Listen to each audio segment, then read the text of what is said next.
এয়া স্কুলটো এতিয়া খুলিলে, কিন্তু খুলিলেও ইয়াত ল'ৰা ছোৱালী এতিয়া আহিব নোৱাৰে। ল'ৰা ছোৱালীয়ে কাৰণ পানীৰ ওপৰত পঢ়িব লাগিব যদি আহিবলৈ যাবলৈ ৰাস্তাই নাহোঁতে মানে এইখিনি জেগা পৰিস্থিতি বেছি বেয়া। মানে এডোখৰ খেলুৱা ব্লক বুলি কয়, ইয়াত পানীয়ে খেলি আছে।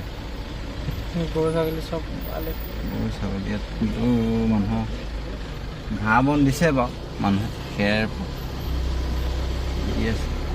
এইখন হ'ল হস্পিটেলত কিন্তু মানে হস্পিটেলত শুকাইছে, কিন্তু তথাপিতো চোতালটো শুকাই পানী হৈছে।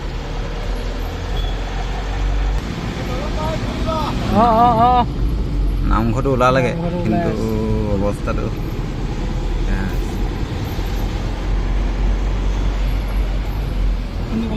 এই দলং পাৰ হৈ সোঁ চাইডে বুলি ক'লে পানী।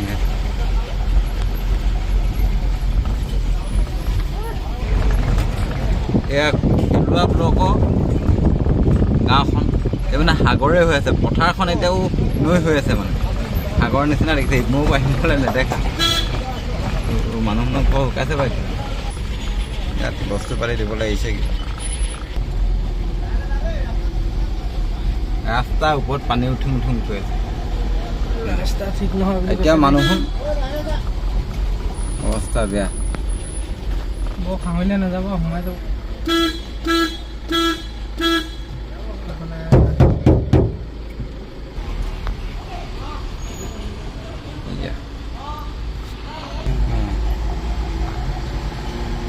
মানে এতিয়া সিজোৱা মেলাটো কৰিব পৰা নাই। এইটো চাইডে দিম এইখন ভাল লাগে পানী সোমালে সেইকাৰণে।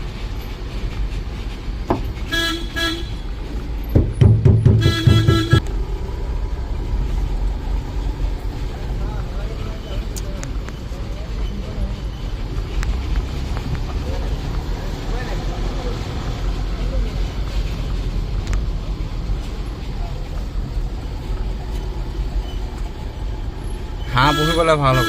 চোতালটো মানে হাঁহ বান্ধি দিব।